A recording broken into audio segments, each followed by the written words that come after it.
A team of explorers traveled through a wormhole in an attempt to find a potentially habitable planet that will sustain humanity. This is my review of Interstellar.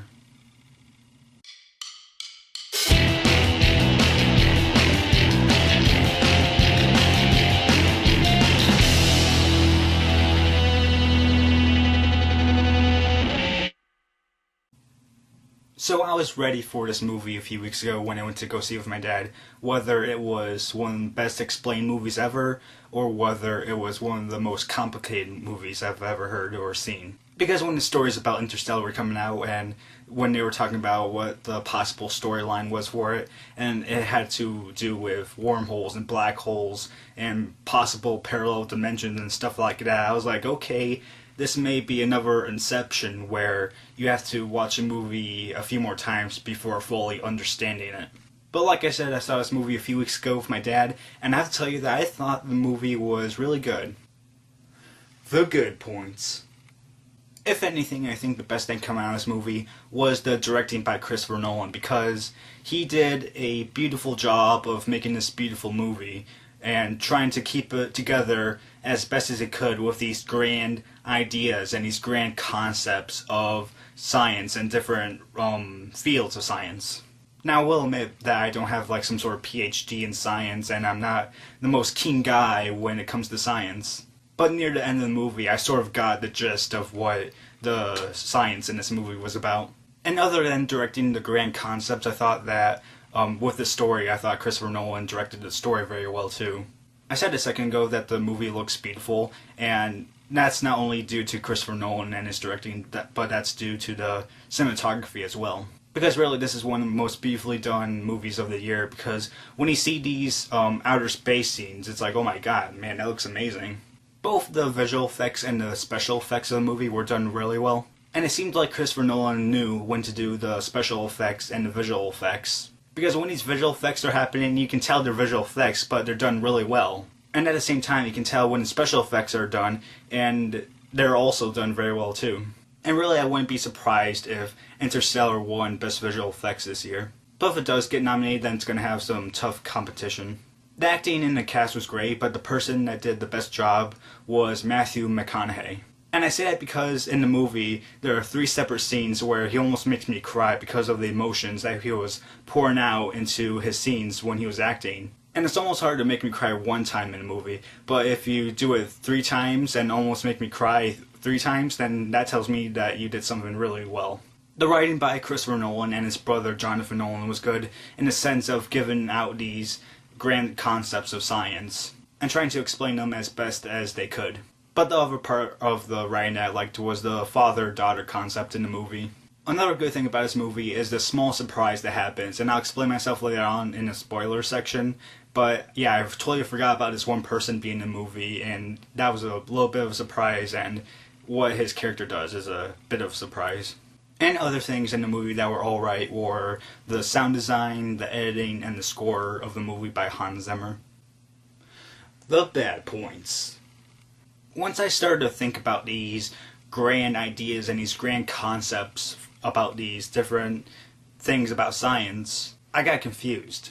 I guess I shouldn't say I got confused. I guess I didn't fully understand these concepts. And another thing about these grand concepts and these grand ideas was that when I was thinking about them, they sort of had loose ends when it pertained to the story of the movie.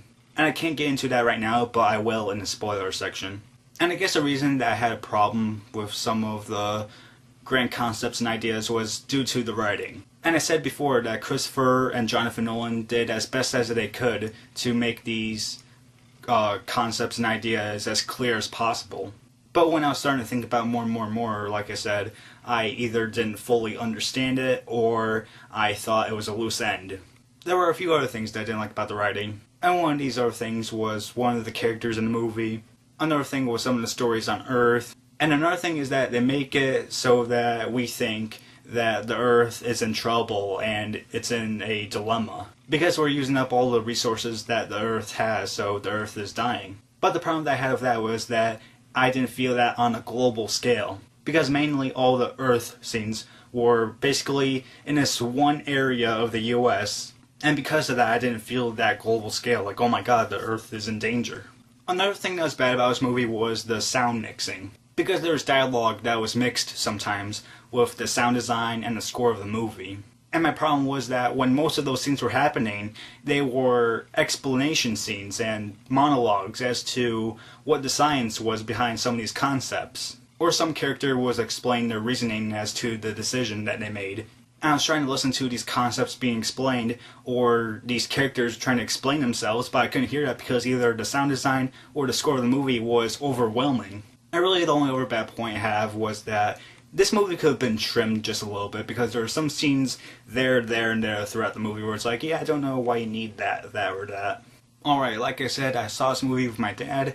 My dad gives this movie a 3.5 out of 4 stars, and I give it a 3.25 out of 4 stars. Even though I didn't fully understand the movie in some aspects, I thought this movie was really good, like I said. And I think it's a movie like Inception, because I think you need to watch it over 1 or 2 more times to fully understand it. So if you're a fan of sci-fi, drama, fantasy, or space films, then I think this movie is for you. I think you should definitely go see the movie just for the spectacle of it with all these visuals and everything.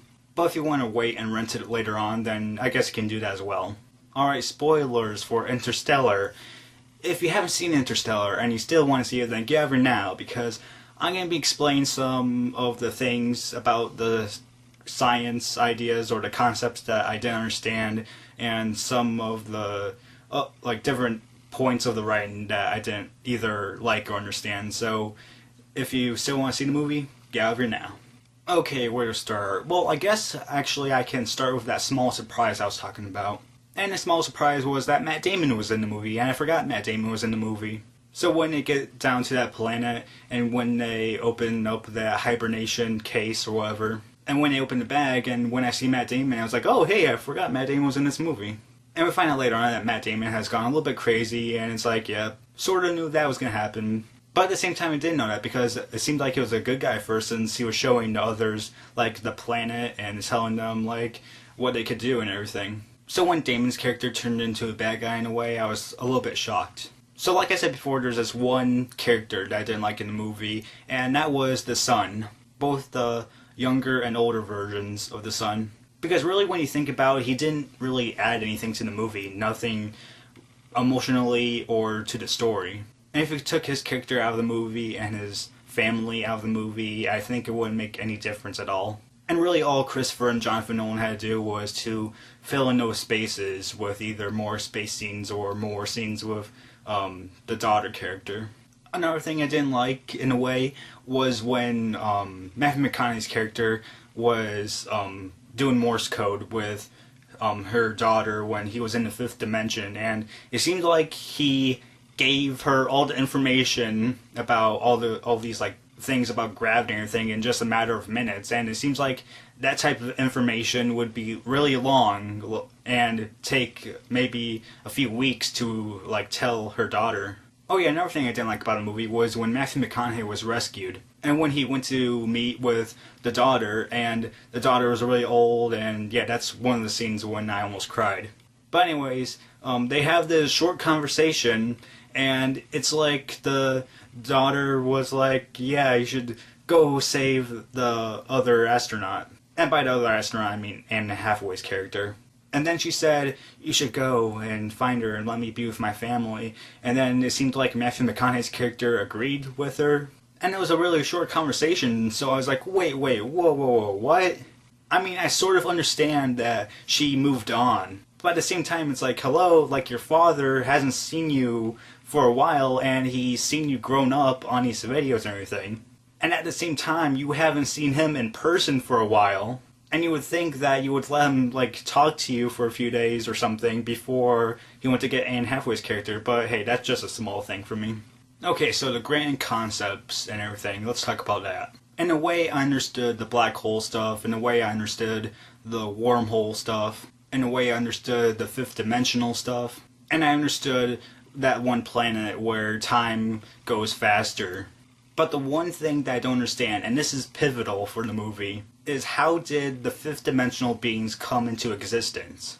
And I've read on comments on YouTube about who the fifth dimensional beings were and what they were doing. And I understand that they're possibly humans because we're not really told if they are humans, but we're assuming that they are humans. But anyways, we're assuming that they're humans and that they can control time. But then I was just wondering to myself, well, someone that is a fifth dimensional being couldn't just become a fifth dimensional being. They had to have evolved from something else.